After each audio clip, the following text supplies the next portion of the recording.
Before we begin, someone should give an award to whoever makes the promo videos in WWE. Those vignettes for Braun Strowman and Roman Reigns were tremendous. They both came across like superheroes, so whoever was responsible, I give you a friendly salute and a nice nod. But I am Simon from What Culture, and you are indeed watching Ups and Downs, where we go through Raw and the bits that made us smile getting up, and the bits we didn't like, we throw a lot of shade on and get it down. I'm a bit tired today, so yes, we do have a few downs that we're going to give out because Raw, it was alright. But anyway, let's get to upping some downing.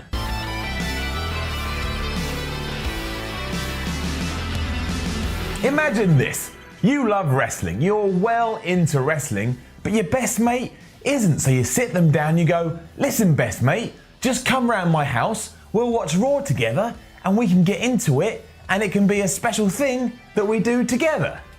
And then this happens. What is this? It's a dumpster match. Sorry, what? A dumpster match. What is that all about? Well, that big dude has to throw the littler dude in the bin. Right.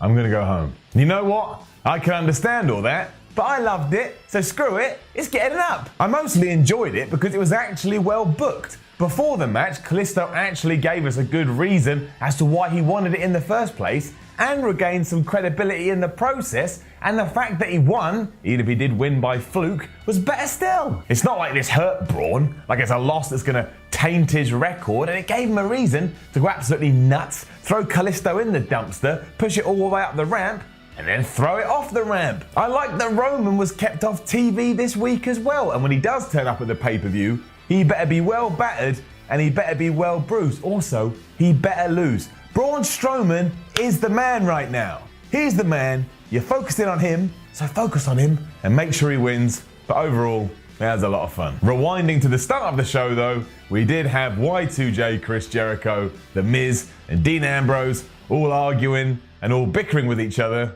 And while this was all right, it's getting it down. Why?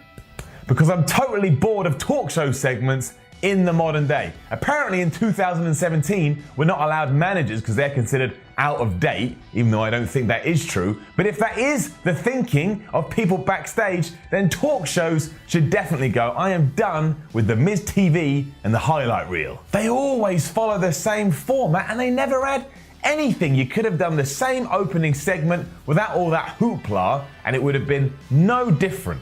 Also, that opening segment was a bit weak. And that could be because Jericho can't do much in his feud with Kevin Owens, because Kevin Owens is over on SmackDown, and the Miz and Dean Ambrose feud is only going to be so good because it is essentially just a recycled feud from SmackDown. It was all a bit limp.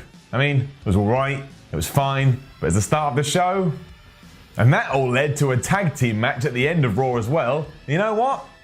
That's getting it down too. It was fine from an in-ring action point of view, but why is Bray Wyatt teaming up with The Miz? You got a match on Sunday, Bray Wyatt, and you should probably be focusing on that. Also, I thought you were annoyed with Finn Balor, and now you're attacking Dean Ambrose.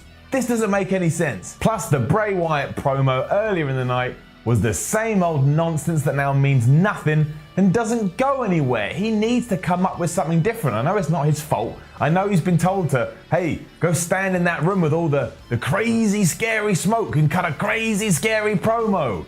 But it's done.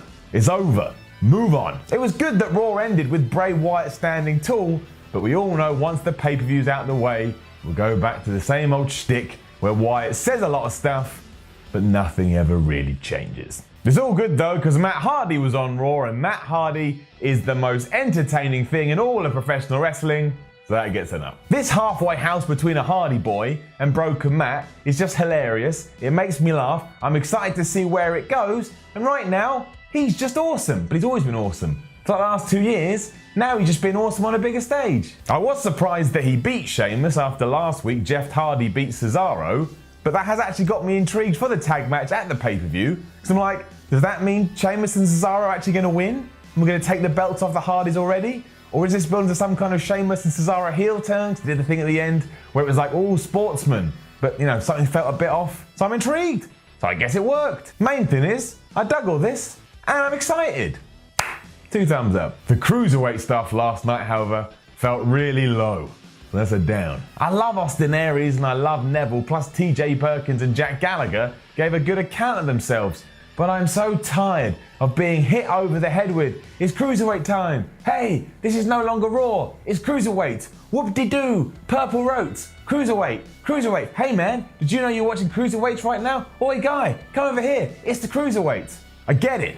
I get it. Plus, their matches don't actually feel any different to the ones on the rest of the card. So what is the point of going on about this all the time? Last night, it really did feel like it was there just because somebody backstage thought it had to be there. And that is no good. However, I do imagine that Austin Aries and Neville will have an amazing match at Payback.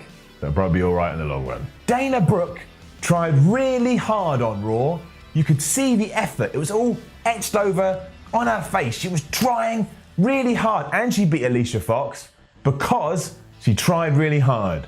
It was getting an up. When it did start coming together that we were about to see Seth Rollins and Enzo and Cass versus Gallows and Anderson and Samoa Joe, I sighed a little bit. I was like, oh, I don't want to watch that. That is so unimaginative, I don't even know where to begin. However, after the club did take out Enzo and he got replaced by Finn Balor, I actually thought it was a really enjoyable and a really decent match. And I got a kick out of it. I started smiling. So it's getting an up. I liked all the teases between Balor and his former buddies. And while I thought about shooting myself in the head when I realised we're actually getting Gallows and Anderson versus Enzo and Cass at Payback, even if it isn't a pre-show. That aside, also, this segment did nothing for Enzo. He came across like super jobber, but still quite good. I don't really care about Joe and Rollins still, but again, they'll have an amazing match at Payback. So I guess as long as I can enjoy it there, I can just push aside the build. That's modern day WWE. Alexa Bliss is getting an up because that promo she cut was damn good. Was confident, worked up the crowd, played off what they were saying, and came across like an asshole, which was the point. Great stuff. The match with Sasha Banks, though, is getting a down because why do we still have this constant desire to pick up the women and just throw them into feuds they don't need to be in? We could have just had that confrontation between Bayley and Alexa Bliss and let that all steam up, but no, we had to get Sasha Banks in there. And also, where's Nia Jax and where's Mickie James? I mean, I didn't want to see them in this. They just had the night off, did they? Couldn't be bothered. Why couldn't we have taken them and started, I don't know, a Mickie James versus Nia Jax feud or a Mickie James versus Sasha Banks feud? There's ways and means. You don't just have to have one women's program on a show and only focus on that. Like the men, you could have lots. What a concept. You know what else is happening on Payback? That will probably be on the pre-show. The Miz TV with Finn Balor. F*** off. Down, down, down, down, down, down, down, down. One, no one wants that. And two, maybe I've gotten confused, but that means we're not getting an Intercontinental title match on Payback, because you'd imagine if we were, it would be The Miz versus Dean Ambrose. So once again, we're taking the IC belt and we're just throwing it in the toilet. The IC Championship does not belong in the bog. I'm so mad, I'm going to walk over here and go off the screen before I magically appear back on the screen. It wasn't much, but I kind of have to give Apollo Crews versus Kurt Hawkins an up because they did do everything I said I wanted them to do last week. So I give it a down, I'm a dick. So it gets an up. Now, I'm not saying it was good, but WWE did carry on the relationship between Titus and Apollo, which again is what I asked for, and it does make Apollo more than just, hey man, I'm so happy I'm a wrestler. And I guess that's good.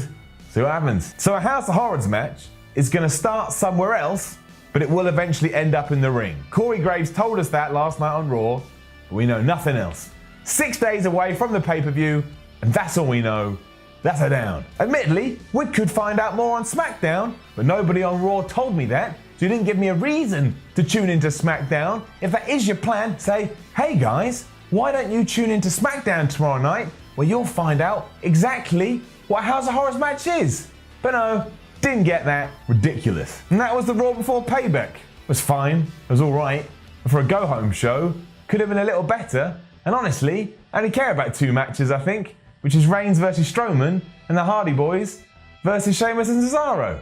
I mean, there's other matches, like Joe and Rollins. I'll enjoy that. But do I care? I don't know. That's a shame. I don't know why I said all of that, like I was Siri. Now, don't forget to leave a comment below and let us know what you thought about last night's Raw. Then like, share and subscribe. Then go read the Ups and Downs articles on whatculture.com, where you get different opinions from mine, and follow What Culture on Twitter at WhatCultureWWE, and me at Simon Miller 316. I am Simon from What Culture. Thank you for watching Ups and Downs, and I will see you soon. Hello, I'm King Ross. I've been asked to shield some merch, but since I don't get a cut of my own merch, I'm having nothing to do with it. So here's Hobo Joe to do it for me. Shill that merch, take this microphone. Hi, I'm Hobo Joe, and I've got some t-shirts. So we've got a Bullet Club one.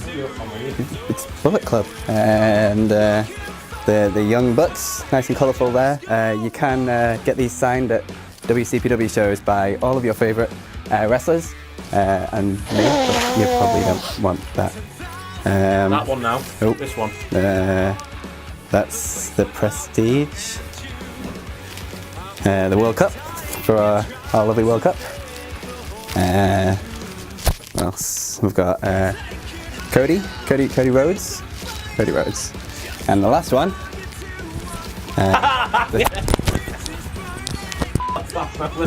Come on, I'll get help you.